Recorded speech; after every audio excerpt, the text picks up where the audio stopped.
அன்பர்கள் அனைவருக்கும் என்னுடைய அன்பான பணிவான வணக்கங்கள். என் பெயர் ஜான். நான் ஒரு குடிநோயாளி. எல்லாம் வல்ல இறைவனோட அருளாலையும் தோழமையில இணைந்து செயல்படுவதால் நான் பெற்றுக்கொள்ளக்கூடிய அனுபவம், தெம்பு, நம்பிக்கையாலையும் இன்னைக்கு ஒரே ஒரு நாள் நான் குடிக்கல, தெளிவா மன நிறைவா அமைதியா வாழ என்னாலான எல்லா முயற்சிகளையும் செய்து கொண்டிருக்கின்றேன். இந்த அகில உலக தமிழ் நண்பர்கள் குழு நடத்தி கொண்டிருக்கிற இந்த இரவு 9:30 to 11 மணி ஆன்லைன் மீட்டிங்ல ஒவ்வொரு ஞாயிற்றுக்கிழமையும் ஒரு 12 வாரங்களாக தொடர்ந்து 12 வழிமுறைகளை பற்றிய விளக்கங்கள் பார்த்து கலந்தாய்வு செய்தோம். அதுக்கப்புறமா இப்போ 12 கோட்பாடுகளை பார்த்து கலந்தாய்வு செய்து ஒவ்வொரு ஞாயிற்றுக்கிழமையும் பண்ணி இப்போ 8வது கோட்பாடை அடைஞ்சிருக்கிறோம். நண்பர் நீல விநாயகம் சொன்ன மாதிரி இது ரொம்ப ஒரு மண்டையை குழப்பக்கூடிய ஒரு கோட்பாடு. தொழில் அடிப்படையில செய்யக்கூடாது அப்படின்றாங்க, ஆனா சில வேலைகளை செஞ்சுக்கிறலான்றாங்க. என்னது முன்னுக்கு பின் முரணாக தோணுது. எதை செய்யணும், எதை செய்யக்கூடாது, எதை தொழில் அடிப்படையில செய்யணும், எதை தொழில் அடிப்படையில செய்யக்கூடாது அப்படின்ற ஒரு குழப்பம் எல்லாருக்கும் ஏற்படக்கூடியது சகஜம்தான். இந்த நேரத்துல பல வருடங்களுக்கு முன்னால எனக்கும் என்னுடைய குருஜிக்கும் நடந்த ஒரு சம்பாஷணைய, ஒரு உரையாடலை உங்க கூட நினைவுபடுத்த விரும்புறேன். ஒரு நாள் பணி என்றால் என்ன, சர்வீஸ் அப்படின்னா என்ன, தேவை அப்படின்னா என்ன அப்படின்னு ஒரு கேள்விய கேட்கிற நேரத்துல என்னுடைய குருஜி உங்ககிட்ட உன் பாக்கெட்ல இருக்க ஏதாவது ஒரு ரூபா நோட்டை எட்ரா அப்படின்னு சொல்லி கேட்டாரு. இது என்ன ரூபா நோட்டு, இதுக்கு பேர் என்ன ரூபா, இந்த ரூபா எதுக்காக கொடுக்கப்படுகிறது அப்படின்னு சொல்லி கேட்டு, அதுல எல்லா ரூபா நோட்டும் ஒரு ப்ராமிசரி நோட் மாதிரி. நம்மளுடைய அரசாங்கம் அல்லது ஃபார் தட் மேட்டர் ஒவ்வொரு எந்த நாட்டுடைய அரசாங்கமும் அதுல ஒரு ப்ராமிஸ் கொடுத்திருக்கோம். I promise to pay the bearer a sum of rupees 5, 10, 20, 50, 100, 200, 500 அப்படின்னு எழுதியிருக்கோம். ரிசர்வ் பேங்க் கவர்னர் கையெழுத்து போட்டிருப்பாரு. அரசாங்கம் ஒரு இந்த ரூபா நோட்டை வச்சிருக்கிறவன் இந்த ரூபா நோட்டுக்கு இணையான ஏதோ ஒரு பணிய சமுதாயத்துக்கு செஞ்சிருக்கான் அப்படின்னு அரசாங்கம் உத்தரவாதம் கொடுக்குது. அதான் அப்ப பணி செய்வதால கிடைக்கக்கூடிய பலன் தான் பொருள், ரூபா, பணம். பணி செய்வதால கிடைக்கிற பலன் தான். அழகா சொல்லுவாரு, நீ உன்னோட வீட்டையே கூட்டி பெருக்கி கழுவி சுத்தம் செய்து வச்சேன்னா உனக்கு யாராச்சும் காசு கொடுப்பாங்களா? கொடுக்க மாட்டேங்க. அதே வேலையை நீ ரோட்டுக்கு செஞ்சேன்னா, பக்கத்து வீட்டுக்காரனுக்கு செஞ்சேன்னா, அவன் வீட்டை கூட்டி பெருக்கி கழுவி சுத்தம் பண்ணி கொடுத்தேன்னா உனக்கு பணம் கொடுப்பான். அதத்தான் இந்த பணத்தை வச்சிருக்கிறவன் இந்த பணத்துக்கு இணையான ஏதோ ஒரு பணிய பக்கத்து வீட்டுக்காரனுக்கு, சமுதாயத்துக்கு, நாட்டுக்கு செஞ்சிருக்கான் அப்படின்ற அர்த்தம். நானே என் சமையல சமைச்சு சாப்பிட்டேன்னு வைங்களேன், யாராச்சும் எனக்கு பணம் கொடுப்பாங்களா என்ன? அதே இது பக்கத்து வீட்டுக்காரங்களுக்கு போய் சமைச்சு கொடுத்தேன்னா, பணி செய்தேன்னா எனக்கு பணம் கொடுப்பாங்க. நானே என்னுடைய வீட்டை கட்டிக்கிட்டேன்னா, என்ன நான் சிவில் இன்ஜினியரா இருக்கிறதுனால சொல்றேன், நானே எனக்கு ஒரு வீடு கட்டிக்கிட்டேன்னா யாராச்சும் எனக்கு பணம் கொடுப்பாங்களா என்ன? அதே நேரத்துல நான் இன்னொருத்தவங்களுக்கு வீடு கட்டுறதுக்கு உதவி செஞ்சேன் அப்படின்னு சொன்னா, அவங்களுக்கு வீடு கட்டி கொடுத்தேன் அப்படின்னு சொன்னா, அவங்க எனக்கு பிரதி உபகாரமாக ஒரு பொருள் கொடுப்பாங்க. சோ பணம் என்பது பணி செய்வதற்கான வெகுமதி. அந்த பணத்தை நம்ம சுவீகாரம் பண்ணிக்கிறது கூட செய்யலாம், திருடி கூட செய்யலாம், அது கான்செப்ட் கிடையாது. ஆனா பேசிக் கான்செப்ட், அடிப்படை உண்மை என்பது பணி செய்வதால கிடைக்கக்கூடிய ஒரு பொருள். அப்போ பணி செய்யறதுக்கு உள்ளது என்ன? பக்கத்து வீட்டுக்காரங்களுக்கு பணி செய்தாதான் நமக்கு பொருள் கிடைக்கும். நம்ம வீட்டுக்கே நாம செஞ்சுக்கிட்டோம்னா அது கிடைக்காது. ஸோ இங்க இந்த கருத்து தான் அவங்க சொல்ல வர்றாங்க. ஏய தோழமை என்றென்றும் தனது பணிகளை தொழில் ரீதியாக லாப நோக்கத்துடன் செய்யக்கூடவே கூடாது. ஏய தோழமை என்றென்றும் தனது பணிகளை தொழில் ரீதியாக லாப நோக்கத்துடன் செய்யவே கூடாது. Alcoholics Anonymous should remain forever non-professional. So நமக்கு நாமே செய்து கொள்ளக்கூடிய வேலைகளுக்கு லாபம் கருத கூடாது, கிடையவே கிடையாது. என்றென்றும், எப்பவும், forever, forever, எல்லா நேரத்திலையும். ஆனால் ஆனால் ஒரு ஒரு சின்ன எக்ஸெப்ஷன் கொடுக்குறாங்க. சிறப்பு பணிகளை செய்வதற்கென ஏஏ தோழமை உருவாக்கும் சேவை மையங்களில் சிறப்பு பணியாளர்களை பணி அமர்த்தி செயல்படலாம். பட் அவர் service centres may employ special workers. நீ சொன்ன மாதிரி மேல சொல்லிட்டாங்க, செய்யக்கூடாதுன்றாங்க. லாப நோக்கத்தோட செய்யக்கூடாது, பணம் பெற்றுக்கொண்டு பணி செய்யக்கூடாது அப்படின்னு சொல்லி சொல்றாங்க. அது எல்லாத்துக்கும் தானே பொருந்தணும். அது என்ன ஸ்பெஷலாக ஒரு எக்ஸெப்ஷன் எல்லாம் கொடுக்குறாங்க அப்படின்னா, பில்டபிள்யூ அழகா சொல்றாரு, நாங்கள் இலவசமாக பெற்றதை இலவசமாகவே பகிர்ந்தளிக்க முயற்சிக்கின்றோம் அப்படின்றது. எனக்கு இலவசமா கிடைச்சது, உனக்கு இலவசமா கிடைச்சது, நீ இலவசமாகவே கொடுத்துரு அப்படின்ற கருத்து தான் இந்த இடத்துல சொல்லப்படுகிறது அப்படின்னு நாம புரிந்து கொள்றோம். இந்த கோட்பாட்டுடைய நீண்ட வடிவத்தை நம்ம பார்த்தோம்னா, ஏஏ தோழமை என்றென்றும் லாப நோக்கத்துடன் தொழில் ரீதியாக செயல்படுதல் கூடவே கூடாது. பணம் பெற்று ஆலோசனை கூறுபவர்கள் தொழில் ரீதியாக செயல்படுபவர்கள் என நாங்கள் கருதுகின்றோம். ஆயினும் குடிநோயாளிகள் அல்லாதவரை பணியமர்த்தி பணம் கொடுத்து செய்து கொள்ளக்கூடிய பணிகள் நமக்கு தேவைப்பட்டால் அதை செய்யலாம். குடிநோயாளிகளை பணியை கமர்த்தி அதே பணத்தை கொடுத்து செய்து கொள்ளலாம் என்றே கருதுகின்றோம். இத்தகைய சிறப்பு செயல்பாடுகள் எப்பொழுதும் ஈடு செய்து கொள்ளப்படலாம். ஆயினும் ஏஏ தோழமை பரிந்துரைக்கும் மீட்படையும் செயல் திட்டத்தின் அனுபவம் பெம்பு நம்பிக்கையை பகிர்ந்து கொள்வதை ஒருபோதும் பணம் வாங்கி கொண்டு செய்யக்கூடாது. இது தனி மனிதனுக்கு கொடுக்கப்பட்டிருக்கிற ஒரு ஆலோசனை, ஒரு கட்டளை. ஒரு ஸ்பான்சர் ஒரு ஸ்பான்சி கிட்ட பணம் வாங்கக்கூடாதுன்னு சொல்றாங்க. இப்போ பணம் வாங்கிட்டாருன்னா என்ன பண்றது? அவருக்கு பிடிச்சி தூக்குல தொங்க போட்டுடலாமா? இல்லம் கிடையாது, தண்டனை எல்லாம் கிடையாது.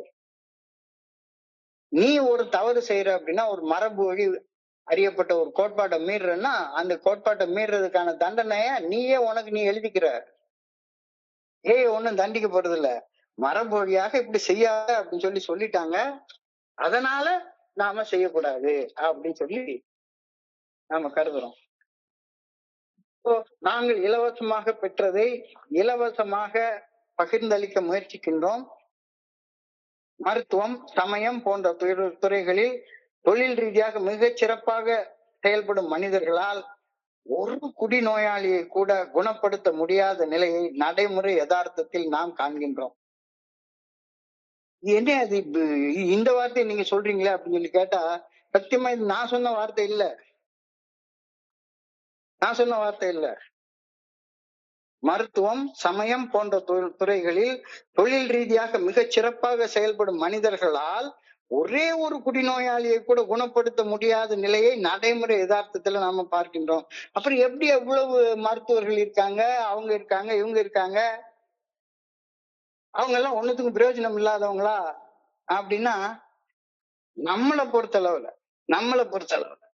நம்ம ஏஐக்கு சேர்றப்ப நமக்கு நடந்த விஷயத்தான் பில்டபிள்யூ அவர்கள் தெளிவாக சொல்றாரு. இது பில்டபிள்யூ அவர்களுடைய வார்த்தை. Almost no recovery from alcoholism has ever been brought about by the world's best professionals, whether medical or religious. இது தொல்ல எழுதப்பட்டிருக்கிற வார்த்தை. Almost no recovery from alcoholism has ever been brought about by the world's best professionals, whether medical or religious. அது கால் ஜுங்கா இருக்கட்டும், அல்ல doctor சில்கோர்த்தா இருக்கட்டும், அல்லது எவ்வளவு பெரிய ட்ரீட்மெண்ட் சென்டரா இருக்கட்டும், அவங்க குடிநோயிலிருந்து குணமடைதலை சாத்தியப்படுத்தினதே கிடையாது. அதை நாம அனுபவத்துல பார்த்திருக்கோம் அப்படின்னு சொல்றாரு. சத்தியமா இது நான் பில்டபிள்யூ அவர்களுடைய எழுத்துல இருந்து எடுத்த வார்த்தை. ஒரே ஒரு குடிநோயாளியை கூட எவனும் முழுமையாக குணப்படுத்தி நம்ம பார்த்ததே கிடையாது. தொழில் ரீதியாக மிக சிறப்பாக செயல்படும் எந்த ஒரு மதமாக இருக்கட்டும், அல்லது எந்த மத குருவாக இருக்கட்டும், அல்லது பெரிய மாஸ்டர் ஆஃப் சோசியல் ஒர்க்காக இருக்கட்டும், அல்லது MD, MS, PhD in psychiatry படிச்ச டாக்டரா இருக்கட்டும், இவங்க எல்லாம் சேர்ந்து ஒரு குடிநோயாளியை கூட குணப்படுத்த முடியாத நிலையை நடைமுறை யதார்த்தத்துல நாம காண்கின்றோம். சத்தியமா இது நான் சொல்ற வார்த்தையை எடுத்துக்காதீங்க, இதுல இருந்து எடுத்துக்கிறேன். அதே வார்த்தைக்கு அடுத்த வார்த்தை சொல்றாரு, இப்படி கூறுவதால் பிற துறைகளில் தொழில் ரீதியாக லாப நோக்கத்துடன் செயல்படுவதை பலனற்றது நாங்கள் என்று கூறி நாங்கள் இழிவுபடுத்தவில்லை. மருத்துவம் தேவையில்லை, மதம் தேவையில்லை, கோட்பாடுகள் அந்த மத ரீதியான சடங்கு சம்பிரதாயங்கள் தேவையில்லை, சிகிச்சை முறைகள் தேவையில்லை, தெரப்பி எல்லாம் தேவையில்ல, மாத்திரை தேவையில்ல, மருந்து தேவையில்ல அப்படின்னு நாம சொல்லல. நாம சொல்லல. இப்படி செயல்பட்டு முழுமையாக ஒரு குடிநோயாளியை கூட எவருமே குணப்படுத்தல அப்படின்றத நாம நடைமுறை யதார்த்தத்துல பார்த்ததுனால எங்களுக்கு அந்த மாதிரியான செயல்பாடு செயலாற்றவில்லை என்ற தெளிவான உண்மையை நாங்கள் ஏற்றுக்கொள்கின்றோம். நம்மளை பொறுத்தளவுல இப்ப இன்னைக்கும் போய் சொன்னோம்னா சரிதான். எங்க ஊர்ல நிறைய ஒரு ட்ரீட்மெண்ட் சென்டர் இருக்கு. அவங்க இப்ப ஃபீட்பேக் பண்ணுவாங்க. அவங்க என்ன சொல்றாங்க, இன்னைக்கு ஒருத்தன் ஏஏ ஃபெலோஷிப்ல 25 வருஷம் மெடல் வாங்கியிருக்கான் அப்படின்னா அவனுடைய மெடல் வாங்கின ஆரம்பம் எங்ககிட்ட இருந்தா ஆரம்பிச்சது, அதனால நாங்க தான் அவனை குணப்படுத்தணும் அப்படின்னு அவங்க சொல்றாங்க. இந்த பாருங்க எங்களுடைய ட்ராக் ரெக்கார்ட் இவ்வளவு இருந்துச்சு, அப்படி இருக்கு இப்படி இருக்கு அப்படின்னு சொல்றாங்க. இல்ல இல்ல, எங்களுக்கு அத்தகைய செயல்பாடு செயலாற்றவில்லை என்ற தெளிவான உண்மையை நாங்கள் ஏற்றுக்கொள்கின்றோம். லாப நோக்கில் செயல்பட்டமை எங்களது செயல் நோக்கத்தின் ஒருமை தன்மையை தோற்கடித்தது. அனுபவம் எங்களுக்கு கற்றுத்தந்தது. அந்த அனுபவத்தின் அடிப்படையில் இந்த கோட்பாடை எழுதியிருக்கோம் அப்படின்னு சொல்றாரு. அப்ப என்ன சொல்றாரு, பணம் பெற்றுக்கொண்டு தொழில் ரீதியாக ஒரு செயலை செஞ்சா அது எங்களுக்கு செயலாற்றவில்லை அப்படின்னு சொல்றாரு. அவ்வளவுதான். அதுக்காக பணம் பெற்று செயலாற்றாதன்னு சொல்லவே இல்லை.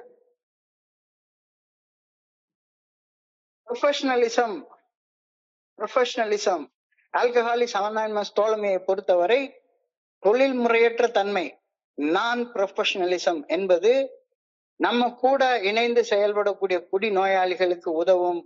அந்த ஏஏ தோழமையின் 12 படிகளை வாழ்க்கையாக வாழ்ந்த அனுபவம் தெம்பு நம்பிக்கைய பகிர்ந்து கொள்வதற்கு பணம் வாங்காத, அவ்வளவுதான் சொல்றாங்க.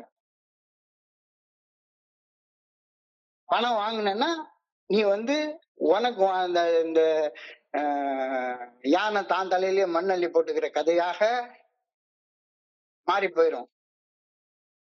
இதுதான் அதோடைய சென்ட்ரல் கான்செப்ட். அதாவது நீ இந்த ஏஏ தோழமை உனக்கு இலவசமாக ஒரு 12 படிகளுடைய மீட்படையும் செயல் திட்டத்தை குடிநோயின் பாதிப்புகள்ல இருந்து மீட்படைவதற்காக உனக்கு அனுபவத்தின் வழியாக அறிந்து சொல்லியிருக்கு. பல பேருடைய அனுபவத்தை நாம ஏஏல கேட்கிறோம், பல பேருடைய அனுபவத்தை கேட்கிறோம், அதனால குணமடைஞ்சிருக்கிறோம். சோ எத்தனை பேரை ஸ்பான்சர் பண்றதுக்கு ஸ்பான்சர் இருந்து எந்த வகையான வெகுமதியும் எதிர்பார்க்காத, அவர் ஒரு நன்றி சொல்லணும்னு கூட எதிர்பார்க்காத, நான் இத்தனை பேரை ஸ்பான்சர் பண்ணிருக்கேன், இத்தனை குழுக்களை ஆரம்பிச்சிருக்கேன், அது பண்ணிருக்கேன், இது பண்ணிருக்கேன் அப்படின்னு புகழுக்காக அலையாத, எந்த வகையான வெகுமதிகளையும் பண்ணாத. இது வணிக ரீதியாக ஏஏ தோழமை ஆக்கிறோம், கமர்ஷியலா மாத்திரும். அதாவது ஒரு சில பேர் முதல்ல எடுத்த உடனே சொல்லுவாங்க, எங்களுடைய சிம் கார்டை வாங்குங்க, ஒரு வருஷத்துக்கு எல்லாமே ஃப்ரீன்னு சொல்லுவாங்க. பணமே கிடையாது, உங்க வாட்டுக்கு எவ்வளவு வேணாலும் பேசிக்கலாம், வச்சுக்கலாம், போய்க்கலாம் அப்படின்னு இங்க இருந்து எல்லாத்தையும் இவன் பக்கத்து இழுத்துட்டு அதுக்கப்புறமா அங்க உள்ள கம்பெனி எல்லாம் இழுத்து மூடுற ஸ்டேஜுக்கு கொண்டு வந்துட்டு அதுக்கப்புறமா இவன் அவன் எவ்வளவு கட்டணம் வச்சானோ அது மாதிரி 3 மடங்கு கட்டணத்தை இவன் வச்சிட போறான். இது பிசினஸ். இங்க எந்த குழுவோட போட்டி போட்டுட்டு எங்களுக்குள்ளார நிறைய பேர் வந்திருக்காங்க. எங்க குழுவுக்கு வந்து 200 பேர் வர்றாங்க, உன் குழுவுக்கு 50 பேர் வர்றாங்க, இன்னொரு குழுவுக்கு வெறும் 10 பேர் தான் வர்றாங்க, இன்னொரு குழுவுக்கு வெறும் 2 பேர் தான் உட்கார்ந்துருக்காங்க. எல்லாமே ஒண்ணுதான், எல்லாமே ஒண்ணுதான், எல்லாமே ஒண்ணுதான். சோ கட்டணம் அல்லது ஏதாச்சும் ஒரு கூலிக்காக மது குடிநோயால் பாதிக்கப்பட்டவர்களுக்கு அனுபவம், தெம்பு, நம்பிக்கையை பகிர்ந்து கொள்வதைத்தான் தொழில்னு இங்க சொல்றோம். அந்த தொழிலை ஏஏ தோழமை செய்யவே கூடாது. ஏன்னா அது ஒண்ணுதான் நம்ம வேலை. அதை தவிர சிங்கிள்டன் பர்பஸ் தான் சொல்லியாச்சு. இது சிங்கிள்டன் பர்பஸ் வந்து 5வது கோட்பாட்டிலே சொல்லியாச்சு. இது ஒரே ஒரு நோக்கம் தான். அந்த ஒரே ஒரு நோக்கத்தை செயல்படுத்துறப்ப அந்த நோக்கத்தை செயல்படுத்துறதுக்காக 10 பைசா கூட வாங்காத, 10 பைசா கூட வாங்காத. அவதிப்பட்டு கொண்டிருக்கும் குடிநோயாளிகளுக்கு விடிவு உண்டு என்ற செய்தி 12 படிகள் அடங்கிய மேற்படையும் செயல் திட்டத்தின் மூலமாக நமக்கு கொடுக்கப்பட்டுள்ளது. அந்த 12 படிகள் அடங்கிய மீட்படையும் செயல் திட்டத்தை வாழ்க்கையாக வாழ்ந்த அனுபவத்தை பகிர்ந்து கொள்வதற்கு கட்டணம் எதுவும் வாங்காத. அவ்வளவுதான். உன்னுடைய 12 ஸ்டெப் ஒர்க் இத புதிதாக வரும் நண்பர்களுக்கு பகிர்ந்து கொள்ளக்கூடிய இந்த வேலையை செய்யறப்ப அவங்க தேங்க்ஸ் சொல்லணும்னு கூட எதிர்பார்க்காத. நிதி ஆதாரத்தை எதிர்பார்க்கறது அடுத்தது. எனக்கு ஏதாச்சும் லாபம் கிடைக்குமா, எனக்கு ஒரு டீ வாங்கி கொடுப்பானா, ஒரு மீல்ஸ் வாங்கி கொடுப்பானா, அது கூட இல்ல, அது கூட இல்ல. அவன் வந்து எனக்கு ஒரு தேங்க்ஸ் சொல்லணும் அப்படின்னு கூட எதிர்பார்க்காத. ஏஏ தோழமை தொழில்முறை வல்லுநர்களை பணியாளர்களாக நியமிப்பதோ ஊதியம் வழங்குவதோ ஏஏ தோழமையில நாம வந்து அதை செய்யறதே கிடையாது. ஆனா சில நேரங்கள்ல பண்றாங்க. ஒரு எக்ஸ்பர்ட்டை கூப்பிட்டு வந்து ஒரு சைக்காட்ரி டாக்டரை கொண்டாந்து பண்றாங்க. அது தனியாக ஏஐக்கு வெளியே செய்யக்கூடியது. நோயின் பாதிப்புகளில் இருந்து மீட்படையக்கூடிய அந்த நற்செய்தியானது நிதி நோக்கங்களை விடுத்து, பணம் சம்பாதிக்கிற நோக்கத்தை விடுத்து ஆன்மீக மற்றும் தனிப்பட்ட வளர்ச்சியில் கவனம் செலுத்துவதை உறுதி செய்வதற்கும் உறுப்பினர்களிடையே நம்பிக்கையும் சமத்துவத்தையும் ஏற்படுத்துவதற்கும் இந்த 8வது கோட்பாடு எழுதப்பட்டுள்ளது. நல்ல நல்ல நல்ல ஆழமாக தெரிஞ்சு கொள்வோம். பணம் பெற்றுக்கொண்டு 12வது படிநிலை பரிந்துரையில் செயல்பட்டது ஒரு குடிநோயாளியை ஒருபோதும் ஈர்க்கவே ஈர்க்காது. யாராச்சும் ஒருத்தவங்க வந்து என்கிட்ட வந்து உண்மையிலே உனக்கு நான் 12 ஸ்டெப் பண்றேன், எனக்கு நீ வந்து ஒரு 500 ரூபாய் கொடுத்துரு, 1000 ரூபாய் கொடுத்துரு, உனக்கு நான் ஸ்டெப் ஒர்க் சொல்லி தரேன், அதை பண்றேன், இதை பண்றேன் அப்படின்னு சொல்லியிருந்தாங்கன்னா கண்டிப்பாக I will never be attracted by that offer. பணம் பெற்று 12 படிகள் அடங்கி மேற்படையும் செயல் திட்டத்தின் செயல்பட்ட அனுபவம், தெம்பு, நம்பிக்கையை என்கிட்ட பகிர்ந்து கொள்ளன்னு யாராச்சும் ஒரு மூத்த நண்பர் சொல்லியிருந்தாங்க அப்படின்னு சொன்னா நான் அதனால அட்ராக்ட் ஆகியிருக்க மாட்டேன்.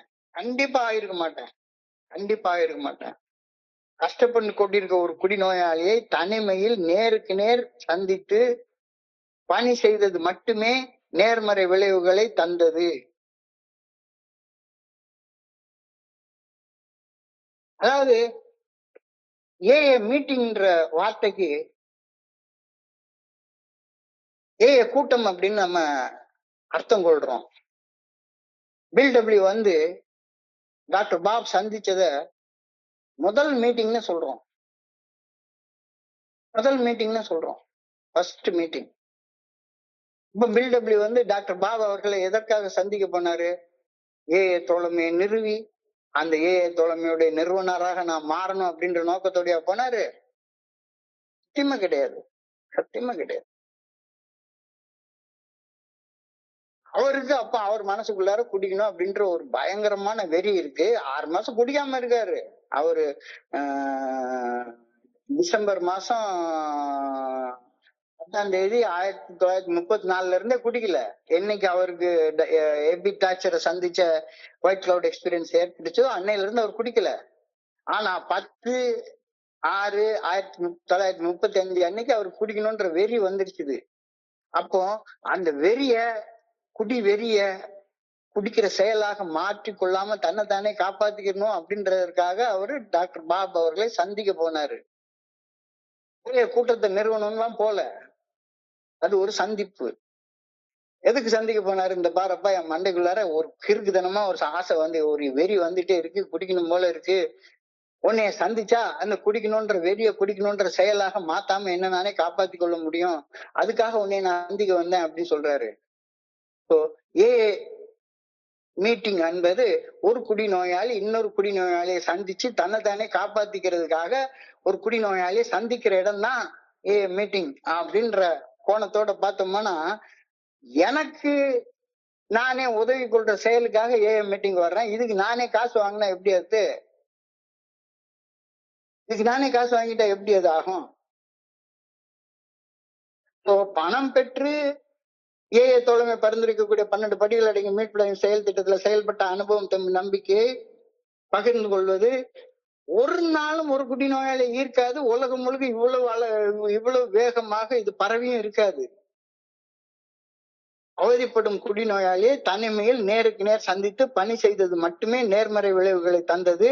ஒருவர் அவதிப்படும் மனிதருக்கு பணி செய்வதால் தனக்குத்தானே உதவி செய்து கொள்கின்றார் என்ற அடிப்படை கொள்கை மட்டுமே செயலாற்றியது. இப்போ 12 ஸ்டெப் ஒர்க் பண்ண போறேன்னா, இப்ப நான் வந்து உதாரணத்துக்கு எடுத்துக்கொள்ளுமே, இந்த இடத்துக்கு வந்து நான் 8வது கோட்பாடை பத்தி பகிர்ந்திருக்கேன். ஃபார் தட் மேட்டர் 1வது ஸ்டெப்ல இருந்து பகிர்ந்து கொண்டிருக்கிறேன். இது எல்லாம் உங்களுக்கு உதவி செய்யற செயல் அப்படின்னு நான் நினைச்சுக்கிட்டேன்னு வைங்களேன், என்னை விட பைத்தியக்காரன் யாராச்சும் இருக்க முடியுமா? இந்த செயலை செய்யறதற்காக இன்னைக்கு காலையில இருந்து சாயங்காலம் வரைக்கும் நான் இந்த ட்ரெடிஷன்னா என்ன அப்படின்னு இந்த ட்ரெடிஷனை ரெஃபர் பண்றதற்கு 1000 வேலையை நான் சேவை செஞ்சிருக்கேன். இதனால நீங்க தான் எனக்கு நிறைய உதவி செஞ்சிருக்கிறீங்க. நீங்க உதவி செஞ்சிருக்கீங்க. சொல்ல போனா நான் தான் உங்களுக்கு காசு கொடுக்கணும். இந்த வேலையை செய்யறதுக்கு உங்ககிட்ட இருந்து காசை நான் எதிர்பார்த்தேன்னா என்னை மாதிரி கிறுக்கன் ஒருத்தன் உலகத்துல இருக்கவே முடியாது. அவதிப்படும் மனிதருக்கு பணி செய்வதால் தனக்குத்தானே ஒரு மனிதன் உதவி கொள்கின்றார் என்ற அடிப்படை கொள்கை மட்டுமே செயலாற்றியது. இதோடைய ஆழத்தை புரிஞ்சு கொண்டதுக்கு அப்புறம் தான் இந்த 8வது கோட்பாடை எழுதியிருக்கிறாங்க. இப்போ நான் ஒரு நண்பருக்கு 12 ஸ்டெப் ஒர்க் பண்றேன்னு வைங்களேன். இந்த வழிமுறைகளை பின்பற்றியதன் பலனாக ஒரு ஆன்மீக விழிப்புணர்வை பெற்றோம், ஒரு தன்னுணர்வை பெற்றோம். அந்த தன்னுணர்வை கஷ்டப்படுற மனிதனுக்கு எடுத்து போற முயற்சி பண்ணேன் அப்படின்றப்ப எனக்கு என்னுடைய அனுபவத்தை, அதாவது 12 படிகள் அடங்கிய மீட்படையும் செயல் திட்டத்தை வாழ்க்கையாக வாழ்ந்த அனுபவத்தை நான் பகிர்ந்து கொள்வதற்கு, அதை பொறுமையாக கேட்கறதுக்கு ஒரு நண்பர் எனக்கு அனுமதி கொடுக்கிறாரு. அவர் இன்னும் குடிச்சிட்டு இருக்கிற நண்பர், இன்னும் குடிநோயால கஷ்டப்பட்டு இருக்கிற நண்பர். அவர் எனக்கு என்ன 12வது படிநிலை செயல்பாட்டுல செயல்படுறதற்கு அனுமதி கொடுக்கிறாரு. நான் செய்யற செயல் அவருடைய 1வது வழிமுறையாக இறைவனுடைய அருளால மாறினாலும் மாறலாம், மாறாம போனாலும் போகலாம். ஆனா அவர் எனக்கு 12வது படியில செயல்படுவதற்கு எனக்கு அனுமதி கொடுக்கிறாரு. அப்ப புதிய நண்பர் பெரியவரா, 30 வருஷம் சோபரா இருக்கு நான் பெரியவனா? அவர் தானே எனக்கு 12வது படியில செயல்படுறதுக்கு உரிமை கொடுக்கிறாரு, அனுமதி கொடுக்கிறாரு. நான் மிஞ்சி போனா அவரை 1வது படியில ஏத்தி விடுறதுக்கு வேணா உதவி செய்யலாம். அதுவும் கூட கடவுளுடைய கிருபையால அவர் ஏறினா தான் உண்டு. நான் பண்ற வேலையால பண்ணல. சோ இப்ப இந்த இடத்துல யோசிச்சு பாருங்க. அவதிப்பட்டு கொண்டிருக்கும், கஷ்டப்பட்டு கொண்டிருக்கும் ஒரு மனிதனுக்கு பணி செய்வதால், அதாவது 12 படிகள் அடங்கிய மேற்படையின் செயல் திட்டத்தை வாழ்க்கையாக வாழ்ந்த அனுபவம் தெம்பு நம்பிக்கையை பகிர்ந்து கொள்வதால் ஒரு மனுஷன் என்ன பண்றாரு, அவருக்கு அவரே உதவி கொள்கிறார். It is a self help programme. எனக்கு அவர் உதவி செய்யறாரு. ஆனா அவர்கிட்ட இருந்து நான் ரொம்ப நன்றி சார், நீங்க தான் என் உயிரை காப்பாத்துனீங்க, அதை காப்பாத்துனீங்க, இதை காப்பாத்துனீங்க அப்படின்னு சொல்லி அவர் என்னைய போற்றணும், புகழணும், மீட்டிங்ல என்னைய தலைக்கு மேல தூக்கி வச்சு கொண்டாடணும் அப்படின்னு எதிர்பார்த்தேன்னா என்னைய மாதிரி கிறுக்கன் யார் இருக்க முடியும்? அவர்ல எனக்கு உதவி செஞ்சிருக்காரு. பணம் மற்றும் புகழ் பெறும் நோக்கத்தை உள்ளுக்குள் மறைத்து வைத்து ஒரு நண்பர் ஒரு மற்றொரு நண்பரை சந்திக்கும் போதோ தனியாக இருக்கும் போதோ செயல்படுவது மிக மோசமான விளைவுகளை உருவாக்கியது அப்படின்றத அனுபவ அறிவால் நாங்கள் பெற்றுக்கொண்டு இந்த கோட்பாட்டை எழுதி இருக்கிறோம் அப்படின்னு 12 and 12 பில் டபிள்யூ அவர்கள் குறிப்பிட்டார். இது நல்லா தெரியுது. ஆனாலும் கூட இது நான் ஆரம்பிச்ச கூட்டம், இது ஏன் கூட்டம், இது என்னுடைய கூட்டம். யோ, ஒரு மனுஷன் இன்னொரு மனுஷன் சந்திக்கிறது தான் சந்திப்பு அப்படின்னு சொல்றோம். சந்திப்பு அப்படின்னா நீ அதை பேர் சொல்லணுமே ஒழிஞ்சு கூட்டம்னு சொல்ல வேண்டியது இல்ல. ஆனாலும் கூட இந்த சாதாரண நேக்கத்துல நடைமுறை யதார்த்தத்துல நண்பர்கள் பலர் தோழமைக்கு உள்ளேயும் வெளியேயும் தொழில் ரீதியாக சில செயல்களை செய்யறது ரொம்ப விவாத பொருளாகுது. தொழில் ரீதியாக ஒரு இப்ப நண்பர் பாபு அவர்கள் சொன்னார்ல, நான் உனக்கு சாப்பாடெல்லாம் போடுவேன், நீ வந்து நக்கி தின்னுட்டு போயிருவ, காசு எவன்டா கொடுப்பான், இந்த மாதிரியாக. அப்போ காசு நான் அதுல வசூலிக்கணும், அது பண்ணணும், இது பண்ணணும், இந்த மாதிரி செயல்பாடு பண்றாங்களே, இது எப்படி உள்ளேயும் வெளியேயும் பணம் தேவைப்படக்கூடிய, பணத்தால செய்யக்கூடிய சில வேலைகளை செய்யறாங்களே, இது மிகப்பெரிய விவாத பொருளாக மாறுகிறது. 12வது படியில் செய்யப்படும் ஆன்மீக பணிக்கு பணம் பெறக்கூடாது என்பதற்கும் தோழமைக்கு தேவைப்படும் அடிப்படை பணிகளை செய்வதற்கு பணியாளர்களை பணி அமர்த்த கூடாது என்பதற்கும் இடையில் மிகுந்த வேறுபாடு உள்ளது. அப்போ நம்ம வேற ஒண்ணுமே செய்யக்கூடாதா? 12 ஸ்டெப் ஒர்க்கு தவிர ஒரு மீட்டிங் நடக்குது, அந்த மீட்டிங் ஒரு இடம் இருக்குது, அந்த மீட்டிங் மேல நம்ம தலைக்கு மேல ஒரு ஃபேன் ஓடிட்டு இருக்குது, லைட் எரியுது, அங்க வாட்ச்மேன் இருக்கிறாரு, அந்த மீட்டிங்கை கூப்பிட்டு பெருக்கி சுத்தம் செய்யறதுக்கு ஒரு துப்புரவு பணியாளர் இருக்கிறாரு. எல்லாருக்குமே வெறுமனை சும்மா உட்காந்துட்டு எதுவுமே வரப்போறது கிடையாது. என்ன மின்சாரம் சும்மா வருமா?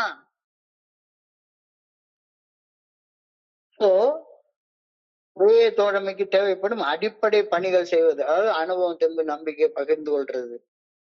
இந்த பணிக்கும் அந்த பணி செய்வதற்கு தேவைப்படும் பேசிக் நீட்ஸ் அடிப்படை தேவைகள்.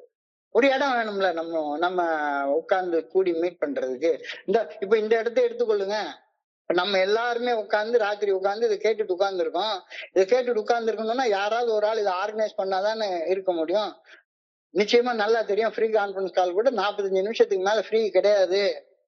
1 மணி நேரம் பேசணும் அப்படின்னா அதுக்கு மாசத்துக்கு ஒரு கட்டணம் கட்டணும்.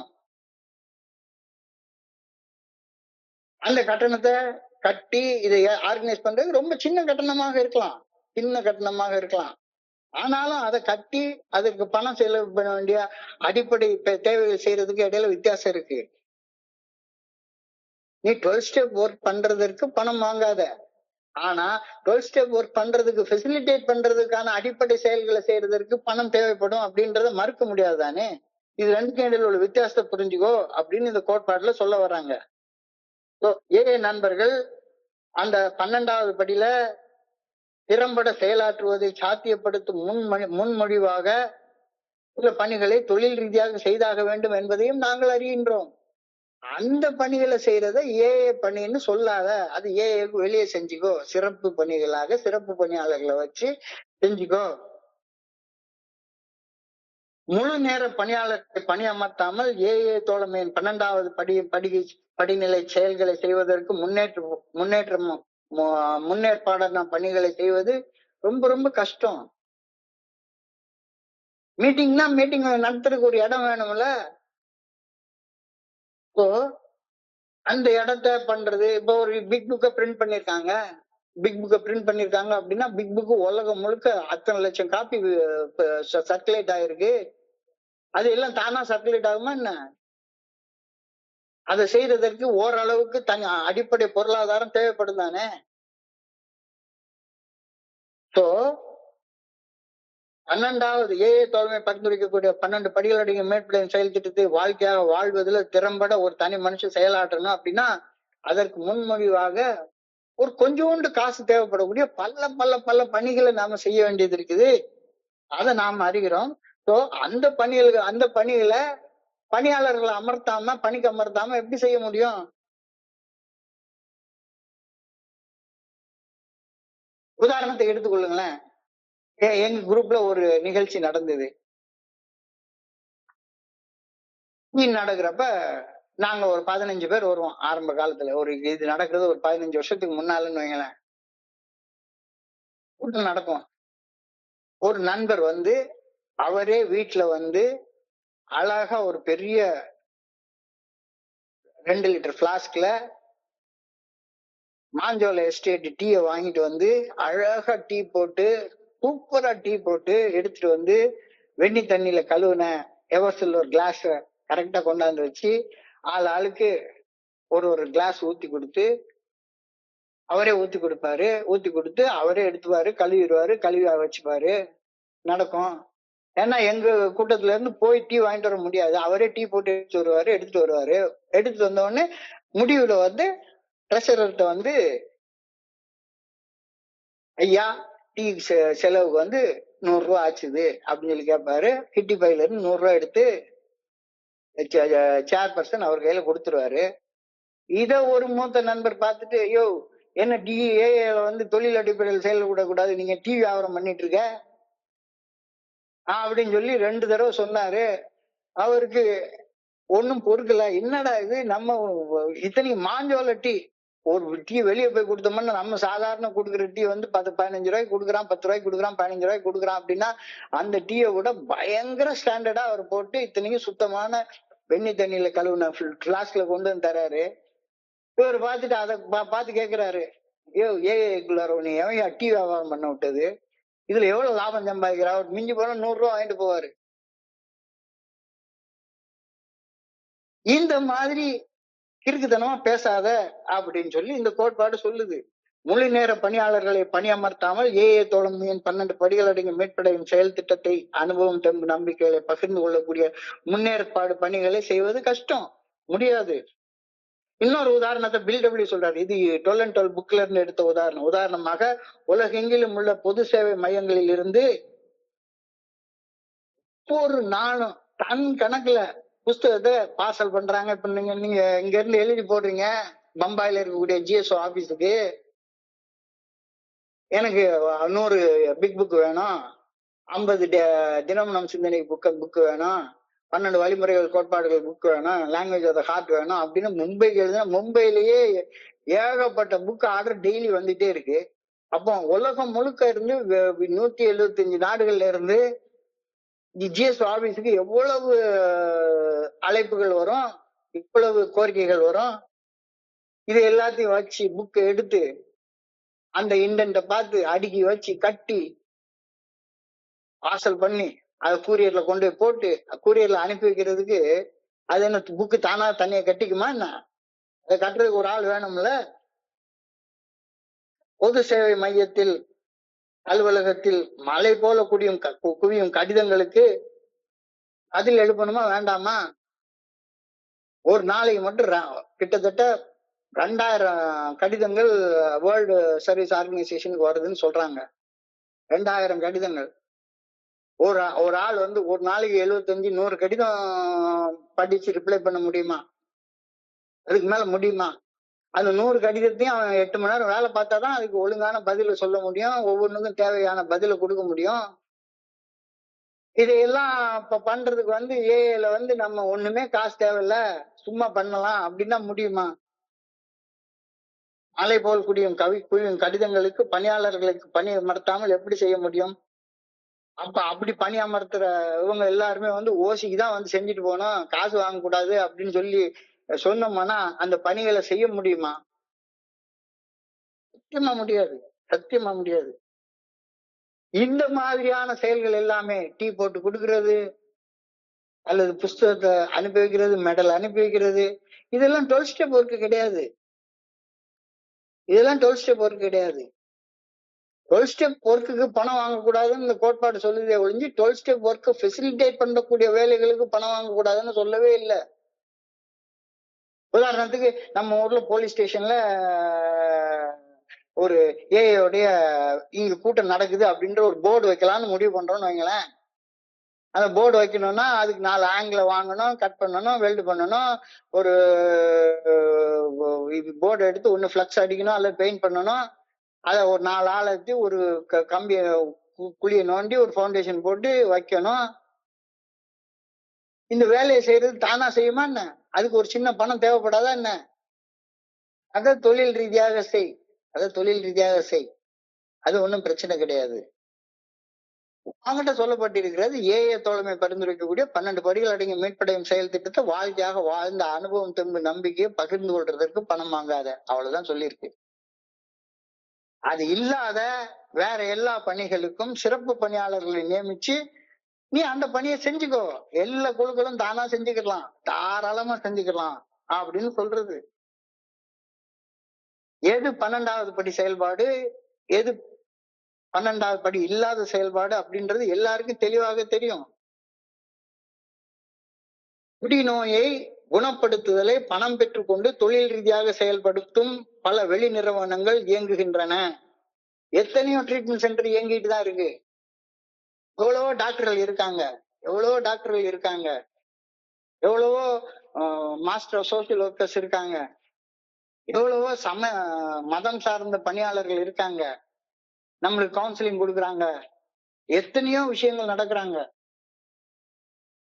அவர்களுடன் இணைந்து செயல்பட சில ஏஏ நண்பர்கள் ஆர்வம் காட்டுகிறார்கள். இப்போ ஒரு ட்ரீட்மெண்ட் சென்டர் நடத்துறாங்க, அந்த ட்ரீட்மெண்ட் சென்டர்ல போய் ஒரு ஏஏ நண்பர் வந்து வேலை பார்க்கணும்னு ஆசைப்படுறாரு. அவருக்கு ஒரு நண்பர் என்கிட்ட கேட்டாரு, ஒரு நண்பர் என்கிட்ட வந்து கேட்டாரு, சார் எனக்கு இப்ப 46 வயசு ஆகி போச்சு சார், நான் எங்கேயோ வேலை பார்த்தேன், அதெல்லாம் முடியவே இல்லை, முடியவே இல்லை. இப்ப எனக்கு வேலையே இல்லை, ஒரு ட்ரீட்மெண்ட் சென்டர்ல எனக்கு 12,000 ரூபாய் சம்பளம் தரேன்னு சொல்றாங்க, ட்ரீட்மெண்ட் சென்டர்ல போய் நான் வேலை பார்க்கலாமா அப்படின்னு சொல்லி கேட்டாரு. இந்த 8வது ட்ரெடிஷனுக்கு அகென்ஸ்டா இருக்கு அப்படின்னு ஒரு நண்பர் சொல்றாரு, நீங்க என்ன சொல்றீங்க அப்படின்னு சொல்லி கேட்டாரு. ஐயோ 8வது நீ அந்த ட்ரீட்மெண்ட் சென்டர்ல போய் நீ வேலை பாக்குறப்ப நீ என்ன பண்ண போற, யாரையாவது ஸ்பான்சர் பண்ண போறியா இல்லையா? இல்ல, அவர் சொல்ற வேலையை செய்ய போற. ட்ரீட்மெண்ட் சென்டருடைய ஓனர் சிஇஓ ஒருத்தர் இருப்பாரு, அவர் வந்து லாப நோக்கத்தோட ஒண்ணு செய்யறாரு, 12 படிகள் அடங்கிய மேம்பட்ட செயல் திட்டத்தை கூறு போட்டு விற்கிறாருன்னா வித்துட்டு போ, அது அவருடைய வேலை. எனக்கு அவர் முதலாளி, உனக்கு ஒரு வேலையை சொல்றாரு, அந்த வேலையை சொல்றதுக்கு செய்யறதுக்கு சம்பளம் கொடுக்குறாரு, செஞ்சுட்டு இப்ப வாங்கிட்டு போயிட்டே இரு, இதுல என்ன இருக்கு, பிடிக்கலன்னா விட்டுரு, உன்னுடைய சுயமரியாதைய பேசுற மாதிரி பேசினாருன்னா அந்த வேலையை விட்டுரு, அவ்வளவுதான். குடிநோயை குணப்படுத்துதலை பணம் பெற்றுக்கொண்டு தொழில் ரீதியாக செயல்படுத்தும் பல வெளி நிறுவனங்கள் இயங்குகின்றன. அவர்களுடன் இணைந்து செயல்பட பல ஏஐ நண்பர்கள் ஆர்வம் காட்டுகிறார்கள் என்பதும் உண்மை. இத்தகைய செயல்களை 12வது படிநிலை செயல்களாக கருதவே முடியாது, கருதவே முடியாது. ஆனாலும் ஒன்னே ஒண்ணு மட்டும்தான் சொல்ல முடியும், என்ன, இத்தகைய பணிகளை செய்கையில் ஏஏ தோழமையின் பெயரை தான் புகழடையவும் பணம் ஈட்டவும் ஒரு தனி நபர் பயன்படுத்த தூண்டப்படுவது இயற்கைதான். அதை செய்யாத, அதை செய்யாத. யாராச்சும் ஒருத்தர் ட்ரீட்மெண்ட் சென்டர்ல வேலை கேட்டிருக்கான் அப்படின்னு சொன்னா, எனக்கு ஏஏல 25 வருஷம் சர்வீஸ் இருக்கு, அவனுக்கு 12,000 ரூபாய் கொடுக்குற, எனக்கு 25,000 ரூபாய் கொடு அப்படின்னு சொல்லி கேட்காத. ஏஐ பெயரை உபயோகப்படுத்தாத. அவரு உன்னுடைய திறமையை பார்த்துட்டு, அல்லது நீயே ஒரு டாக்டரா இருக்க, அல்லது கவுன்சிலிங் பண்றதுக்கு படிச்சிருக்க, அல்லது மாஸ்டர் சோசியல் ஒர்க்கா இருக்க, உனக்கு அவர் வேலையை கொடுக்குறன்னா தாராளமா போய் செய்யு, உன்னை யார் வேண்டாம்னா. அங்க போய் ஏஐ பெயரை பயன்படுத்த மட்டும் செய்யாத. ஆனா பயன்படுத்துறது இயற்கையா தான் இருக்கும். ஏன்னா நான் 30 வருஷம் ஏஐல இருந்துட்டேன்னா எனக்கு ஏஐ தவிர வேற ஒண்ணும் தெரியாதுல்ல. அதனால நான்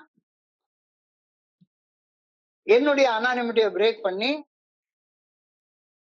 அந்த செயலை செய்யறேன். அப்போ அப்படிப்பட்ட நண்பர்கள் கூட என்ன பண்றாங்க, அவங்களுடைய அனானிமிட்டியை பிரேக் பண்றவர்களாக இருக்கிறாங்களே தவிர 12வது படிநிலை செயல்பாட்டை பணம் பெற்றுக்கொண்டு செய்பவர்களாக இருக்கிறதே இல்லை அல்லவா. இதையும் பில்டபிள்யூ தான் சொல்றாரு, சொல்ல குடிநோயை குணப்படுத்துதல் என்ற விரிவான துறை. இது வந்து ஒரு சின்ன துறை கிடையாது. ஆல்கஹால் யூஸ் டிசார்டர், மது பழக்க அடிமைத்தன கோளாறு. ஆல்கஹால் யூஸ் டிசார்டர் ஒரு கோளாறு. இந்த கோளாறுல இருந்து விடுபடுவதற்கு நம்ம 12 படிகள் அடங்கிய மீட்படையும் செயல் திட்டத்தை நம்ம கண்டுபிடிச்சு வச்சிருக்கோம் ஏஐல. ஆனா இந்த ஃபீல்டுல வந்து வெறுமன சிராசிஸ் ஆஃப் த லிவர்ல ஆரம்பிச்சு ஸ்கிசோஃப்ரீனியா, டிப்ரெஷன், இந்த மாதிரியான நோய்கள்ல பாதிக்கப்பட்ட 1000 பேர் இருப்பாங்க, 1000 பேர் இருப்பாங்க. அவங்களெல்லாம் ஏஐக்குள்ளார வச்சுட்டு நம்மளை குணப்படுத்தலாம் முடியவே முடியாது. சோ குடிநோயை குணப்படுத்தல் என்ற விரிவான துறையில் உள்ள பல்வேறு அம்சங்களில் ஏதாவது ஒரு துறையில் தொழில் ரீதியாக செயல்பட விரும்பும் ஏஐ நண்பர்களை தன்னம்பிக்கை இழக்க செய்வது இந்த கோட்பாட்டின் நோக்கம் அல்ல. ஒரு டாக்டரே இருக்கிறாருன்னு வைங்க, நல்ல டாக்டர். ஏன்னா ஏஐல உள்ள எல்லாருமே திறமைசாலிகள்ன்ற சந்தேகமே கிடையாது. ஆனா அவருக்கு குடிநோய் வந்துருச்சு. அவருக்கு நல்ல தெரியுது. அவர் எம்டி சைக்காட்ரி படிச்சிருக்கிறாரு அல்லது எம்டி வேற ஏதோ ஒண்ணுல படிச்சிருக்கிறாரு. அவர் தொழில் ரீதியாக செயல்பட விரும்பும் ஒரு இந்த இதே விஷயத்தை செய்யணும்னு விரும்புறாரு. அவங்களை தன்னம்பிக்கை இழக்க செய்வது இந்த கோட்பாட்டின் நோக்கமும் அல்ல. அதற்கு எங்களுக்கு உரிமையும் கிடையாது என்றே நாங்கள் கருதுகின்றோம். குடிநோயிலிருந்து குடிநோயிலிருந்து குணமடைதல் சம்பந்தப்பட்ட தொழில் ரீதியான செயல்பாட்டை தடுக்க நாங்கள் முயன்றால் நாங்கள் சமுதாய நலனுக்கு எதிராக செயல்படுபவர்கள் ஆகிவிடுவோம். ட்ரீட்மெண்ட் சென்டர் எல்லாம் ஆரம்பிக்க கூடாது அப்படின்னு கொடி பிடிச்சா, அல்லது மதுவிலக்கு பிரச்சாரத்துக்கு கொடி பிடிச்சிட்டு நின்றுட்டு இருந்தா நாங்க சமுதாயத்துக்கு எதிராக செயல்பட ஆரம்பிப்போம். நீங்க நல்லா யோசிச்சு பாருங்களேன். ஒரு நாளைக்கு என்னுடைய மனைவிக்கு எனக்கும் ஒரு சின்ன கலந்துரையாடல் வந்தது. உடனே என்னுடைய மனைவி கெமிஸ்ட்ரியில டாக்டரேட் பிஹெச்டி படிச்சிருக்காங்க. ஒரு நாளைக்கு அவங்க கிட்ட கேட்டேன், இந்த ஆல்கஹால்னு சொல்றாங்களே, இந்த ஆல்கஹால்ன்ற பொருள் தீமையான பொருள் தானே, இது எதுக்கு ஆண்டவன் படைச்சான்? ஆல்கஹால்னா என்ன அப்படின்னு உடனே அவங்க என்ன வினோதமா ஒரு பார்வை பார்த்தாங்க. பார்த்துட்டு ஒரு ஒரு பேப்பர் எடுத்து ஈத்தைல் ஆல்கஹால் மீத்தைல் ஆல்கஹால் ரெண்டுக்கும் ஃபார்முலா எழுதினாங்க.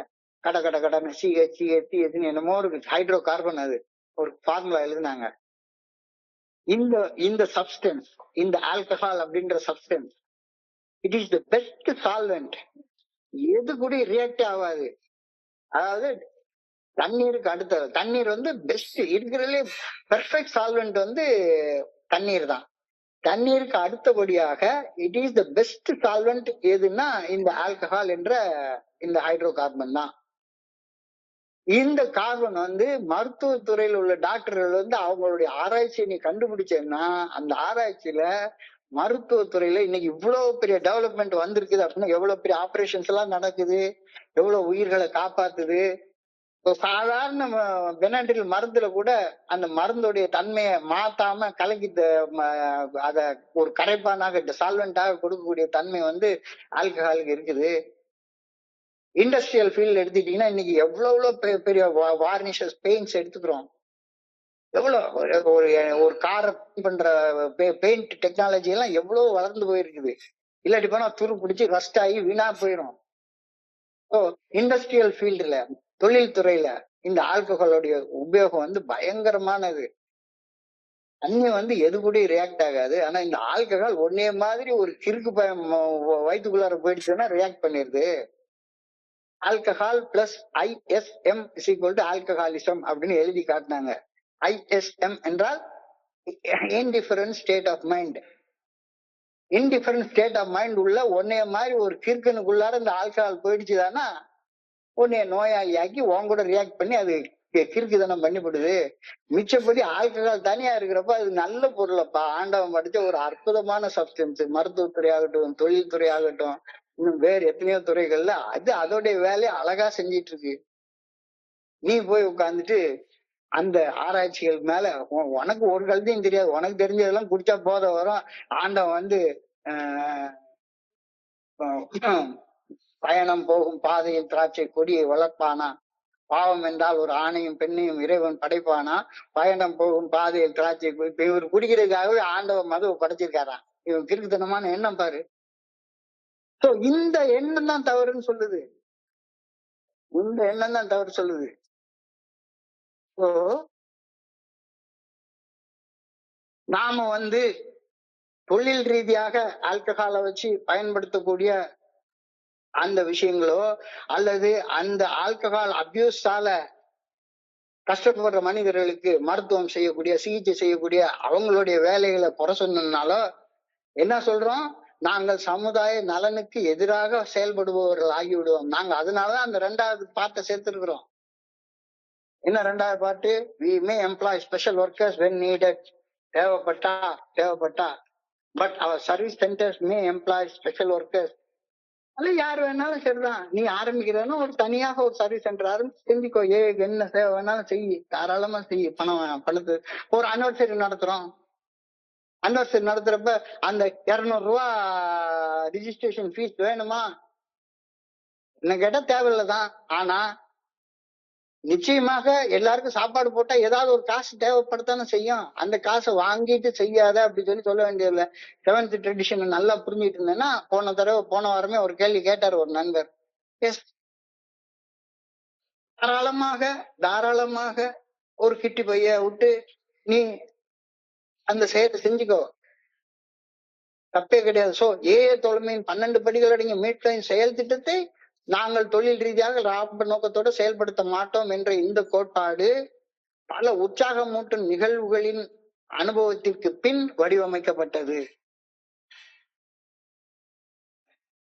12வது படி செயல்பாட்டை லாப நோக்கத்துடன் நாங்கள் செய்யவே மாட்டோம். ஆயினும் எங்களது தோழமைக்காக பணி செய்யும் பணியாளர்கள் அவர்கள் செய்யும் பணிக்கு ஏற்ற ஊதியம் பெற தகுதியுடையவர்கள் ஆவார்கள் என்ற உண்மையையும் ஒருபோதும் நாங்கள் மறுக்க மாட்டோம். இந்த ரெண்டையும் அழகா பிரிச்சு காட்டிட்டாரு. எது தொழில் ரீதியாக செய்யப்பட வேண்டியது, எது தொழில் ரீதியாக செய்யப்படக்கூடாதது அப்படின்ற கருத்தை ரொம்ப அழகா எழுதிட்டாரு. இதுதான் ஆரம்பத்திலேயே அந்த எழுதிட்டாரு. நீ தொழில் ரீதியாக லாப நோக்கத்தோட செயல்படாத அப்படின்ற வார்த்தைக்கு என்ன அர்த்தம்? தோழமை பரிந்துரைக்கக்கூடிய 12 படிகள் அடங்கிய மீட்புடையும் செயல் திட்டத்தை நீ வாழ்க்கையாக வாழ்ந்த அனுபவம் தெம்பு நம்பிக்கைய பகிர்ந்து கொண்டு அன்போட ஆதரிக்கும் செயல் செய்யறதற்கு ஒரு நேரமும் பணம் வாங்காத. ஒரு ஸ்பான்சராக இருக்கிறதுக்கு தேங்க்ஸ கூட எதிர்பார்க்காத. தொழில் ரீதியாக லாப நோக்கத்துடன் செயல்படும் போது ஆன்மீகமும் பொருளாதாரமும் ஒன்றோட ஒன்று ஒரு நாளும் இணையவே இணையாது. அந்த இடத்துலதான் இந்த வார்த்தை எழுதுறாரு பில்டபிள்யூ. மருத்துவத்துறையிலும் சரி, சமயம் சார்ந்த துறைகளிலும் சரி, இந்த உலகில் தொழில் ரீதியாக மிக செயல்படும் மனிதர்களால் ஒரே ஒரு குடிநோயாளியை கூட குணப்படுத்த முடியாத யதார்த்த நிலையை நடைமுறையில் நாம் காண்கின்றோம்.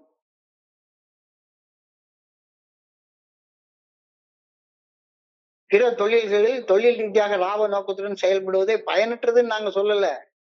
ஆனா எங்களுக்கு இது செயலாற்றல.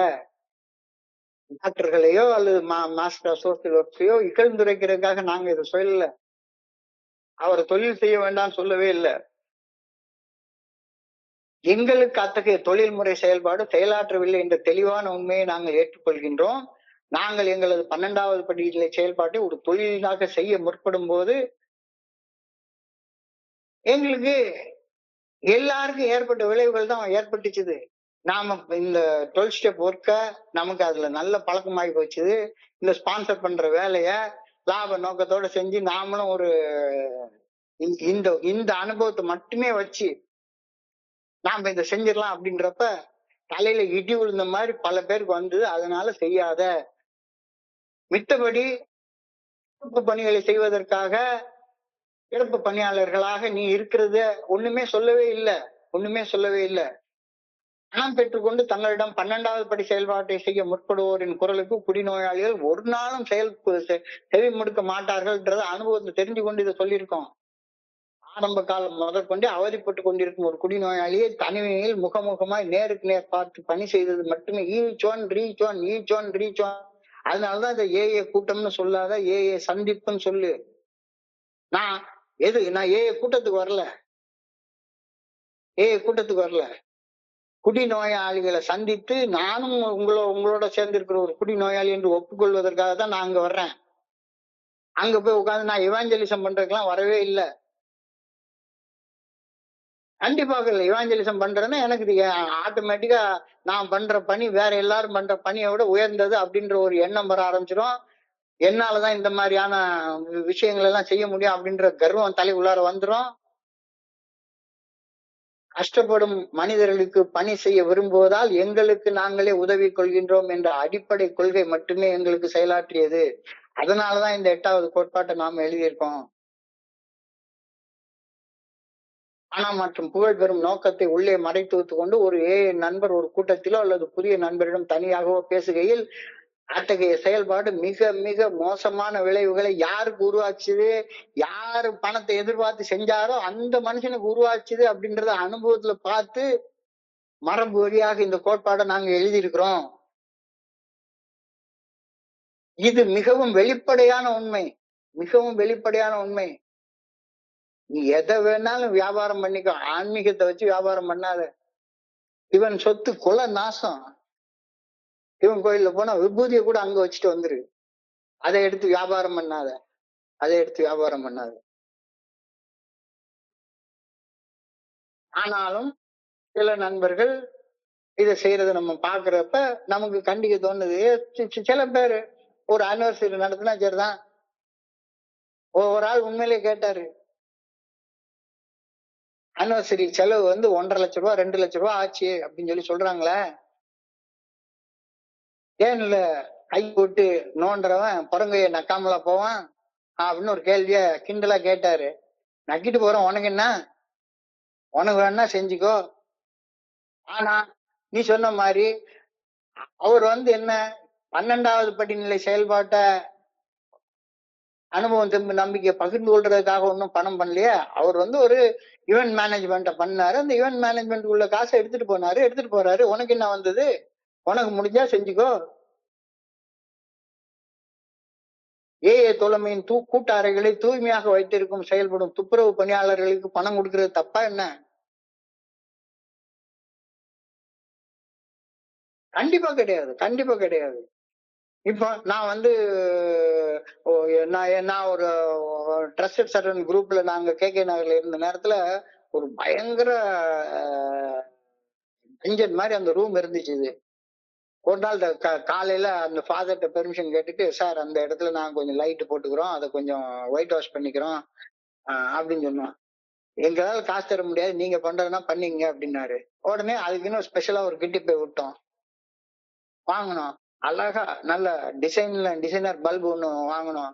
அந்த கூட்டத்தை எடுத்து நல்ல அழகா எங்களுக்கு தெரிஞ்ச அளவுல நல்ல ஒரு எமல்ஷன் பெயிண்ட் வாங்கி அடிச்சோம். அந்த கூட்டத்துல இருக்கிற எல்லாரையும் வச்சு எங்கெங்க பேனர் கட்ட முடியுமோ அதெல்லாம் கட்டணும். இதுக்கெல்லாம் எங்களுக்கு வந்து ஒரு அந்த அந்த காலத்துல வந்து ஒரு 1000 ரூபாய் 1500 ரூபாய் ஆச்சுது. அந்த 1500 ரூபாய் செஞ்சவன் அந்த வேலையை செஞ்ச கான்ட்ராக்ட் கூட ஒரு எனக்கு ஒரு 500 ரூபாய் ப்ராஃபிட் வேணும் அப்படின்னு சொல்லி கேட்கிறாரு. காலையில இருந்து சாயங்காலம் வரைக்கும் வேலை செஞ்சேன். அவர் நம்ம ஏஏ மெம்பர் தான். அவர் தான் வேலை செஞ்சாரு, எலக்ட்ரிஷியனா வேலை செஞ்சாரு, கார்பெண்டரா வேலை செஞ்சாரு, பிளம்பரா வேலை செஞ்சாரு, எல்லா இதையும் அடிச்சாரு, பெயிண்ட் அடிச்சாரு, எல்லாம் பண்ணாரு. எல்லா வேலையும் அவரே தான் செஞ்சாரு. அவருக்கு காசு கொடுக்க கூடாதுன்னு சொல்றதா என்ன? அவர் காசு கொடுக்க கூடாது என்ன சொல்றதா என்ன? ஏஏ தோழமையின் கூட்ட அறைகளை தூய்மையாக வைத்திருக்கும் துப்புரவு பணியாளர்கள் ஏஏ தோழமைக்கு உணவு சமைத்து பரிமாறக்கூடிய சமையல்காரர். ஒரு அனிவர்சரி இருக்கு, அந்த அனிவர்சரிக்கு ஒரு ஏஏ மெம்பர் வந்து நான் சமையல்காரராக அந்த டெண்டரை எடுத்துக்கிறேன் அப்படின்னு சொல்லி கேட்டாருன்னா எல்லாரும் கூடயும் சேர்ந்து அவரையும் கம்ப்ளீட் பண்ண விடு, அவர் செஞ்சுட்டு போறாரு. அவரு ஏஏ மெம்பர் பாரு, ஏஏ வச்சு காசு சம்பாதிக்கிறான். அவர் ஏஏ வச்சு காசு சம்பாதிக்கலையா, சமையல் எல்லாருக்கும் பண்ற வேலையை செஞ்சு அவர் சம்பாதிச்சு போறாரு. அது வேண்டாம் சொல்றதுக்கு நீ யாரு? ஆனா இந்த மாதிரி பணி செய்யக்கூடிய நண்பர்களை மிக மோசமாக ஏஏ தோழமையின் நண்பர்களால் கோபத்துடன் குறைவு கூறப்படுவதை நடைமுறையில் நாம பாக்குறோம். நான் பார்த்திருக்கேன். உண்மையிலேயே அந்த ஒரு நண்பர் அழகா மாஞ்சோல டீவை போட்டு கொண்டாந்து எங்களுக்கு கொடுத்துட்டு இருந்தாரு. இவர் என்னையா நீ டீ வியாபாரமா பண்றேன்னு 2 வார்த்தை கேட்ட உடனே வீடா போயிடுச்சு, எங்களுக்கு கிடைக்கிற டீயும் கெட்டு போயிடுச்சு.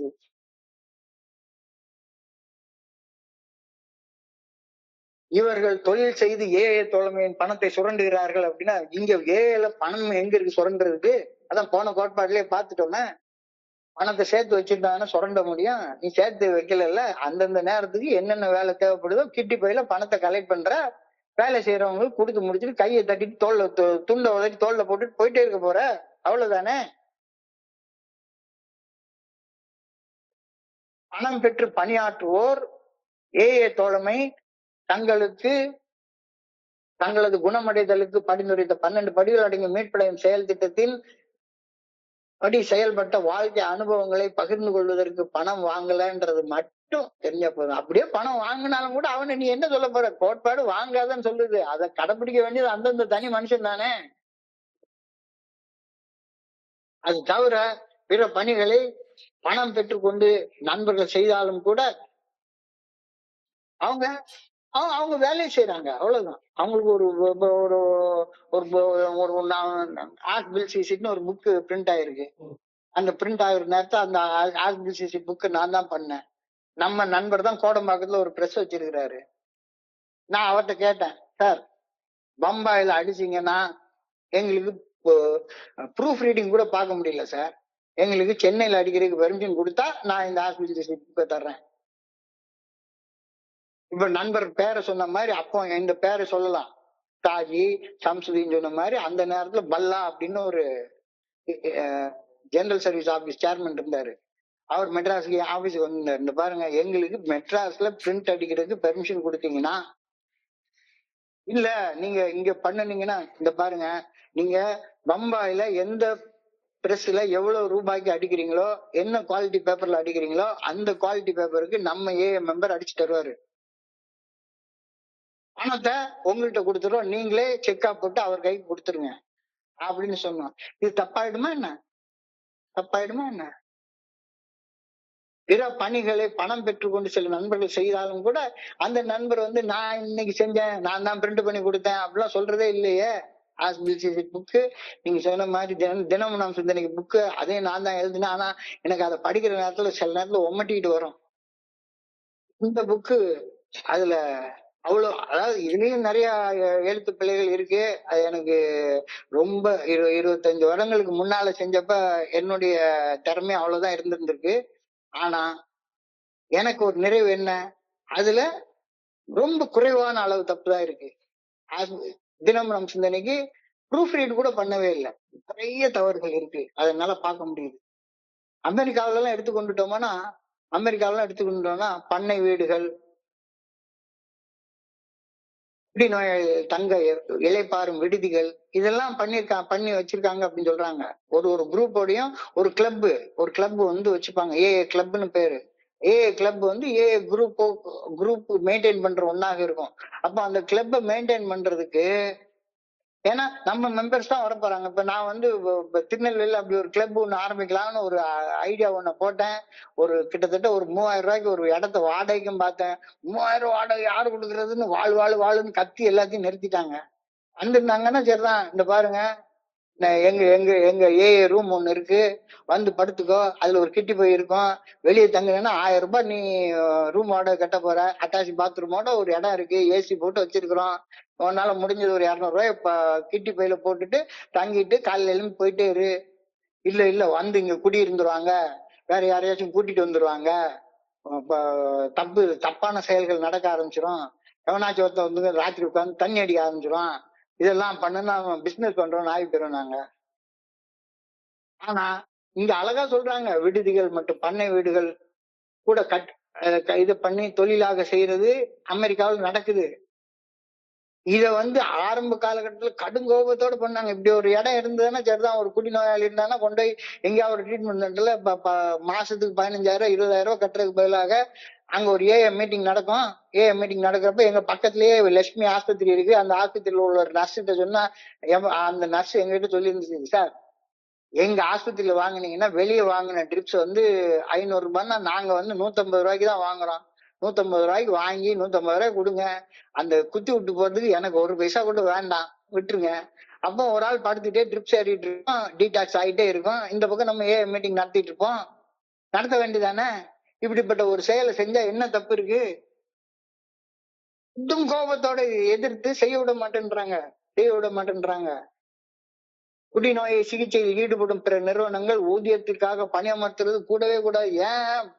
அவன் வேலையை செய்யறான், சம்பாதிச்சுட்டு போறான், உலகத்துல என்னென்ன வேலையோ செய்யறாங்க, சம்பாதிச்சுட்டு போறாங்க, ட்ரீட்மெண்ட் சென்டர் வைக்கிறாங்க, அது அவனுடைய ரிஸ்க். வைக்கவே கூடாதுன்னு மரபு வழியா சொல்லுது. நீ இப்ப ஏஏ தோழமை பரிந்துரைக்கக்கூடிய 12 படிகள் அடங்கிய மீட்பு செயல் திட்டத்தை லாப ரீதியாக நீ செஞ்சேன்னா உன் தலையில மண்ணள்ளி போட்டுக்கிற, அந்த வேலையை செய்யாத அப்படின்றதுனால ட்ரீட்மெண்ட் சென்டரே வைக்காத அப்படின்னு சொல்றதே கிடையாது. கண்டிப்பா கிடையாது. தொழில் ரீதியாக செயல்படுவதையும் தொழில் ரீதியாக செயல்படாமல் இருப்பதையும் வேறுபடுத்தி காட்டக்கூடிய நல்ல அனுபவங்கள் நமக்கு தெரியுது. ஒரு ஏஏ கிளப் நடத்துறோம்னு வைங்களேன், அந்த கிளப்புக்கு ஒரு மேனேஜரை போடணும். இப்ப நீங்க ஜிஎஸ் ஆபீஸ் இருக்கு, ஜிஎஸ் ஆபீஸ்ல உண்மையிலே ஒரு நண்பர் என்கிட்ட கேட்டாரு, நான் ரொம்ப இதா வந்து பம்பாயில இருக்கிற நேரத்துல எனக்கு என்ன சம்பளம் கொடுத்தாங்களோ அந்த சம்பளத்தோட கூட வாடகைக்குள்ள ஒரு வீட்டை பார்த்துட்டு அந்த இடத்துல பணி செய்யலாம்னு போனேன். அப்ப அவர் ஒரு நண்பர் என்கிட்ட கேட்டாரு, நாங்கெல்லாம் நம்பிக்கை பெற்ற தொண்டர்கள், நீங்க பணம் பெற்று வேலை செய்யக்கூடிய தொண்டர்கள், உங்களுக்கு எல்லாம் இது அதிகாரம் கிடையாது, சொன்ன வேலையை செய்யணும் அப்படின்னாரு. அட போடாங்கிட்ட அப்படின்னு சொல்லிட்டு அதை தூரத்துக்கு போட்டு போக வேண்டிய சூழ்நிலை தான் வந்தது. ஏஏ தோழமையின் கட்டுப்பாட்டில் இருக்கும் இயங்கும் ஒரு விடுதியில் வாயிற் காப்பாளர் மற்றும் உணவு தயாரித்தல் ஆகிய பணியை எடுத்துக்கொள்வோம். விடுதி சிறப்புற செயல்படணும்னா ஒரு ரிசப்ஷனிஸ்ட் தேவை, உணவு தயாரிச்சு கொடுக்குறவங்க தேவை. இப்ப இத ஒருத்தர் பணம் வாங்காம ஒரு ஏஏ நண்பர் செய்யறேன்னு சொன்னா சரிதான், செஞ்சுட்டு போறாரு.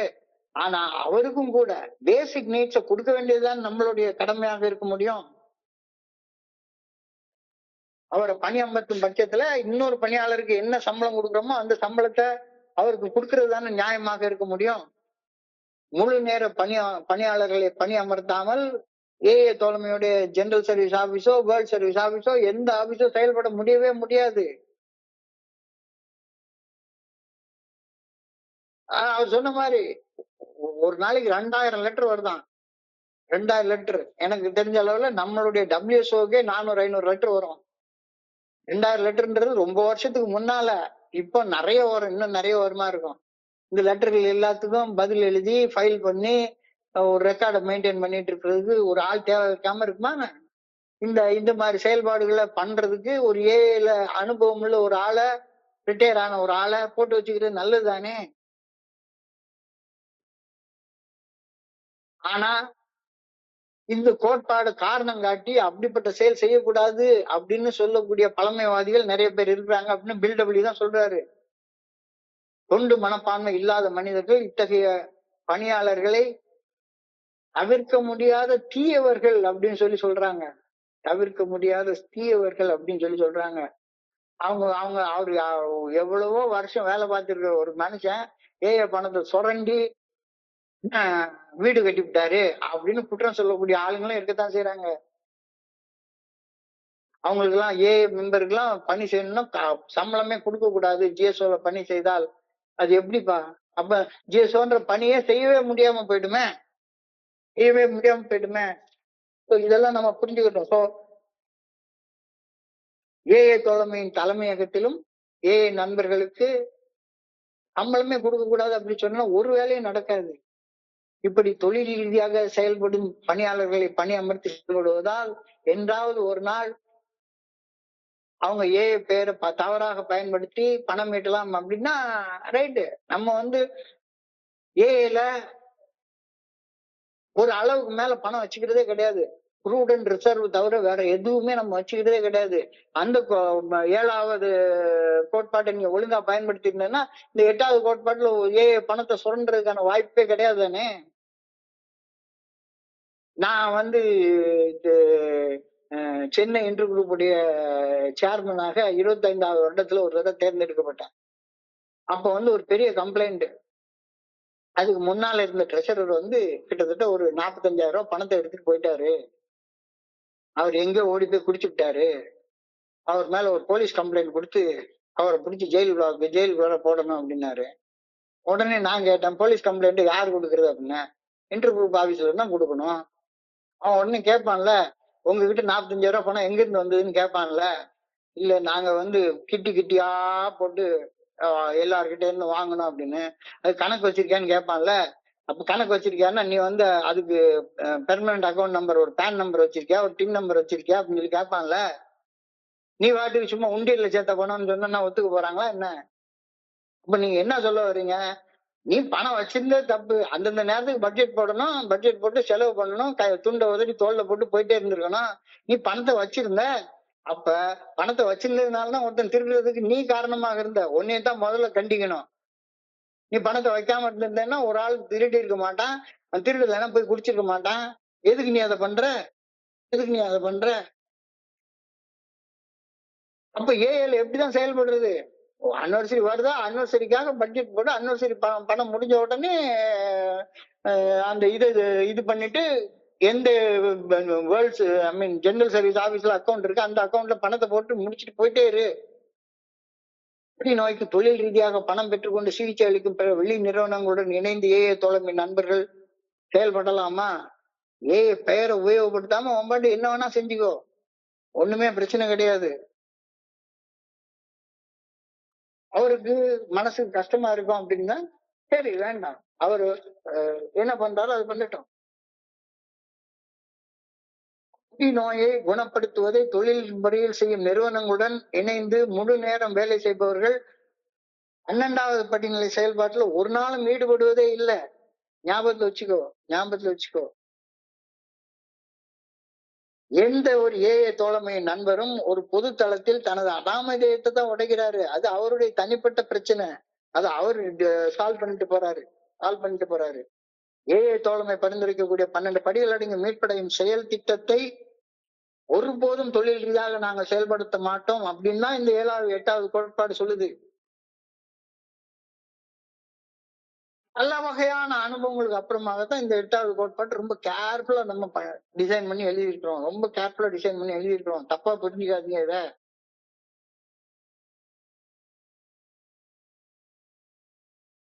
நோயிலிருந்து குணமடைவதற்கு நமது ஏஐ தோழமை பரிந்துரைக்கும் 12 படிகள் அடங்கிய மீட்படையும் செயல் திட்டத்தின் படி செயல்பட்ட அனுபவம் தெம்பு நம்பிக்கை பகிர்ந்து கொள்வதை லாப நோக்கத்தோடு செய்ய மாட்டோம் அப்படின்னு மட்டும்தான் சொல்லுது. ஆனாலும் நம் தோழமைக்காக பணி செய்யும் பணியாளர்கள் அவர்கள் செய்யும் பணிக்கு ஏற்ற ஊதியத்தை பெற்றுக்கொள்ள தகுதி உடையவர்கள் ஆவார்கள் என்ற உண்மையையும் நாம் ஒருபோதும் மறுக்க மாட்டோம். இதான் 2வது பாட்டு இந்த இதைதான் சொல்லுது. நாம் தோழமைக்காக பணி செய்யும் பணியாளர்கள் ஏஐ மெம்பரா இருந்தாலும் சரி, வேற எந்த யாராக இருந்தாலும் சரி, நமது தோழமைக்காக பணி செய்யும் பணியாளர்கள் அவர்கள் செய்யும் பணிக்கு ஏற்ற ஊதியத்தை பெற்றுக்கொள்ள எப்பொழுதும் தகுதியுடையவர்கள். அவங்களுக்கு வேலையை வாங்கிட்டு பணம் கொடுக்க மாட்டோம் அப்படின்னு ஒரு நாள் நம்ம சொல்ல மாட்டோம் அப்படின்னு இந்த கோட்பாடு தெளிவா சொல்லுது அப்படின்னு சொல்லி முடிக்கிறாரு. என்னுடைய அனுபவத்துல இந்த கோட்பாட்டுல நாம செய்ய வேண்டிய 2 செயல்களை நான் குறிச்சிருக்கிறேன். ஏஐ தோழமை பரிந்துரைக்கும் 12 படிகள் அடங்கிய மீட்படையும் செயல் திட்டத்தை வாழ்க்கையாக வாழ்ந்த அனுபவத்தை பகிர்ந்து கொள்வதற்கு என்னுடைய பணம், பெயர் இத ஈட்டுவதற்கு நான் என்னுடைய அனுபவம் தெம்பு நம்பிக்கையை பயன்படுத்தி கொள்றேனா? Am I using my experience, strength and hope to gain something out of AI? அப்படி செஞ்சா நான் இந்த 8வது கோட்பாட்டுக்கு முரண்பாடாக செயல்படுறேன் அப்படின்னு அர்த்தம்.